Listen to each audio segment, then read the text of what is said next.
One jarring collision can change everything in an athlete's life, especially when it strikes the brain. But now a team of Florida researchers says they're finding our last line of protection isn't doing enough. ABC 6 On Your Side reporter Adam Aaro joins us now with the story. Adam? And for years, brain experts have assumed helmets don't protect well against traumatic brain injuries. Well, now apparent neurologists say for the first time there is preliminary evidence being collected that shows just that. So we went down to Florida to witness the test firsthand, and some of the results surprised even the researchers. The moments can be game-changing. In some cases, life-altering. And the only thing between the player's head and every impact is some thick padding and hard plastic. There is no way to completely prevent a concussion, but we can reduce the risk. And reduction The head is a crash test dummy head. could come from a simple drop. These helmets do go a long way, but we believe that there's tremendous opportunity for improvement. Inside a Florida garage, Dr. John Lloyd and Dr. Frank Conidi are working on what they call the most in-depth study of its kind. Conidi is a sports concussion specialist and expert who is the team neurologist for the NHL's Florida Panthers and consults for the NFL and Major League Baseball.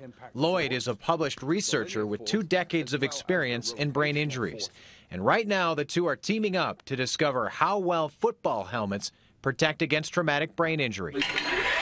They say the test itself mirrors the industry standard, but with one major modification. This is the first time that rotational forces have been taken into consideration in testing football helmets and helmets for other sports. That's because the dummy head has a neck, and the head has 9 sensors inside measuring the force of impact. So here we go. It's raised several feet in the air, then falls nearly 14 miles per hour into a steel plate. Release the magnet.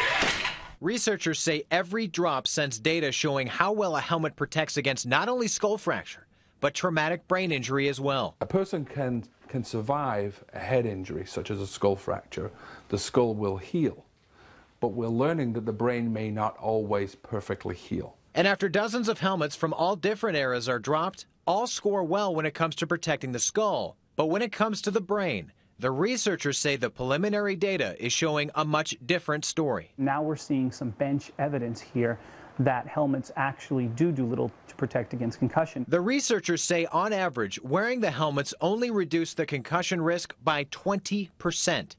But the National Operating Committee on Standards for Athletic Equipment, or NOCSE, says not so fast. I think it's wrong to say that helmets don't provide protection against rotational acceleration. They do. NOCSE tests and certifies football helmets for safety.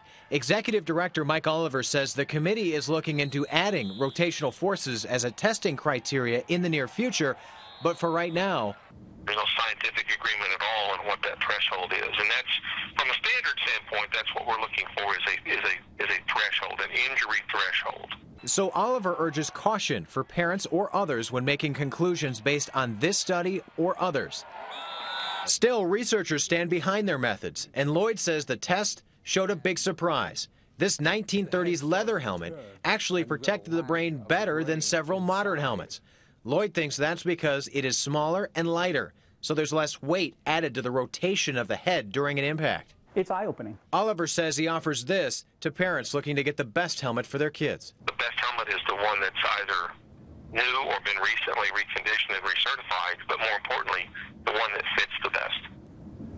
Because fit, we think, is as important, if not more so important, than design. Concussions from football may never completely disappear from it, but researchers believe we are moving toward reducing them. Now, Dr. Lloyd and Conidi are presenting their findings at the American Academy of Neurology meeting. That is on Wednesday. These, again, are preliminary findings, but we do have them listed on our website, abc6onyourside.com. It sounds like they're learning a lot. Since they're getting closer to having some absolute answers as to what protects the best in what scenario. Well, it'll be interesting to see what design changes are made, if any, moving forward, because as they mentioned, this, as they said, is a groundbreaking study, so we'll see. Yeah, even the NFL right now is taking heat for, players, former players, lawsuits, and concussion issues, and it's at the forefront of most major professional sports and high school sports for that matter. So, all right. Top of mind, literally. Yeah, really. Thank you, Adam. Well, for more about their research, we do have a link for you to their final results in the web version of this story at abc6onyourside.com.